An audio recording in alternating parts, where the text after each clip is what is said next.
বললেন নামাজের মধ্যে থাকলেও আমার আহ্বানে সাড়া দিতে হয়।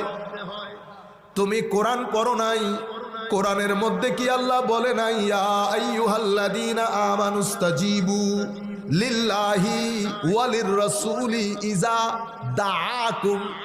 হে মুমিনগণ, তোমাদেরকে যখন আল্লাহ এবং রাসূল আহ্বান করে, আল্লাহ কিন্তু তিনি কখনো আহ্বান করে না, আহ্বান করে তুমি। তো তুমির আহ্বান তিনির আহ্বান, তুমির মহব্বত তিনির মহব্বত, তুমি ক্ষমা করে দেওয়া তিনি ক্ষমা করে দেওয়া, তোমার আগে আগে যাওয়া তিনার আগে আগে যাওয়া, কথা এক, কথা এক।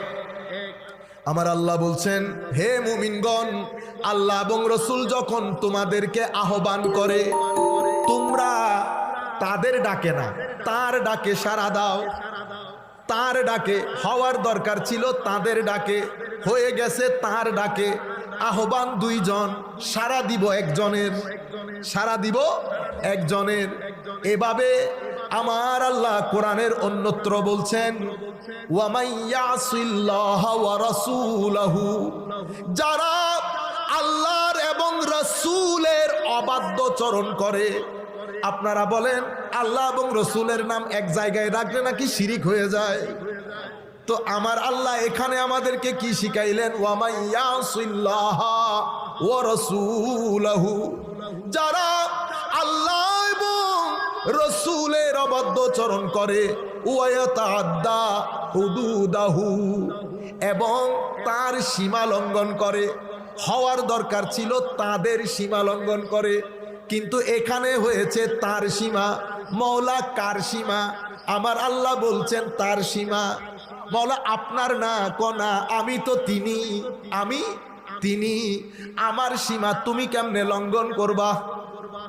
আপনারা বুঝতে পারতেছেন? এখানে দুইজনের মধ্যে সর্বনাম হয়ে গেছে একটা।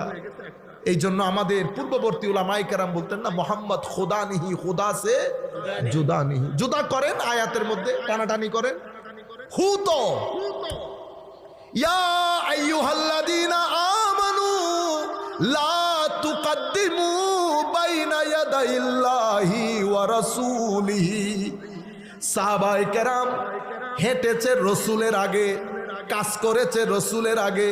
আমার নবী বলছেন, আমার আল্লাহ কোরআনের মধ্যে বলছেন, ও মুমিনরা, তোমরা আল্লাহ এবং রসুলের আগে আগে যাইও না। মাওলা আপনার কি কোনো আকপিস আছে? আমার আকপিস নাই। তাইলে কেন? হায় হায়, তোমার আগে যাওয়া মানি তিনার আগে যাওয়া।